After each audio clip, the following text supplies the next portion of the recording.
नागपुर के रेशमबाग स्थित सुरेश भट्ट सभागृह में प्रभाग 11 के नगर सेवक शैलेश पांडे हाथ में झाड़ू और सफाई कर्मचारी की पोशाक में नजर आए। उन्होंने कहा कि प्रभाग 11 के लोगों ने उन्हें नगर सेवक के रूप में चुना है, लेकिन उन्हें अफसोस है कि प्रभाग में स्वच्छता और सफाई के लिए किए गए वादों पर वह खरे नहीं उतर पाए। शैलेश पांडे ने बताया कि 70 से 80 सफाई कर्मचारी है, जिसमें से 20 से 30 सफाई कर्मचारी अनुपस्थित रहते हैं। ऐसे में शेष 50 कर्मचारी 250 से 300 लोगों के काम में संभाल नहीं सक रहे हैं। उन्होंने कहा कि जब तक नागपुर महानगर पालिका पर्याप्त कर्मचारी उपलब्ध नहीं कराती, तब तक वे इसी परिधान में रहकर हाथ में झाड़ू लेकर लोगों की सेवा करते रहेंगे।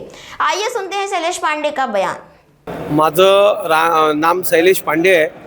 मी प्रभाग 11चा नगरसेवक म्हणून मला लोकांनी निवडून दिलं आहे आणि आज माझ्या मनात एक खंत आहे। खंत अशी आहे की मी जेव्हा निवडणूक लढित होतो, लढताना मी लोकांना शब्द दिले होते की आपला हा जो प्रभाग क्रमांक 11 आहे, हा प्रभाग क्रमांक 11 आपण स्वच्छ ठेवणार आहे, साफसुथरा ठेवणार आहे, इथं गंदगी राहणार नाही।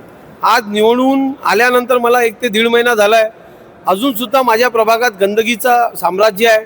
कारण माझ्याकडे जे सफाई कर्मचारी आहे ते मोजके 70-80 सफाई कर्मचारी राहतात, त्याच्यात 20-30 लोक सुट्टीवर राहतात आणि सुट्टीवर राहून सुद्धा 50 लोकांच्या उरावर मी किती बर्डन टाकणार आहे। ते 50 लोक 250-300 लोकांचं काम कसं करणार आहे।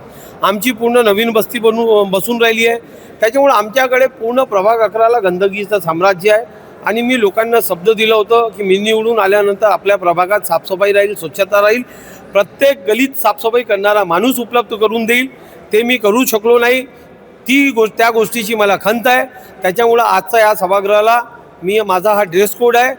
जोपर्यंत माझ्या प्रभागात साफसफाईसाठी पर्याप्त मात्रेत लोक उपलब्ध होत नाही, नागपूर महानगरपालिका उपलब्ध करून देत नाही, तोपर्यंत माझा हा ड्रेस कोड राहणार आहे, माझ्या हातात हा झाडू राहणार आहे आणि मी लोकांची सेवा करत राहणार। आपण सभागृहात गेला नाही, सभागृहात मला जाऊ दिलं नाही। त्यांचं असं म्हणणं होतं की तुम्ही जे हातात झाडू घेऊन आले आहे, म्हणजे मला असं वाटते की ही भारतीय जनता पक्ष हे जे फक्त आश्वासन देते, मोठी गोष्ट करतात की आम्ही सफाई कर्मचाऱ्यांसाठी न्याय करू, त्यांना मदत करू, आणि मी आज सफाई कर्मचारीच्या वेशमध्ये जेव्हा आलो आहे तर मला त्यांनी सभागृहाला जाऊ दिला नाही, मला अडवलं।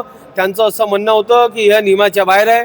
मी त्यांना तिथं आमचे पोलीस कर्मचारी होते, त्यांनाही सांगितलं की माझा काही क्रिमिनल रेकॉर्ड नाही आहे, मी सज्जन माणूस आहे आणि मी एक नगरसेवक म्हणून मला लोकांनी निवडून दिलं आहे।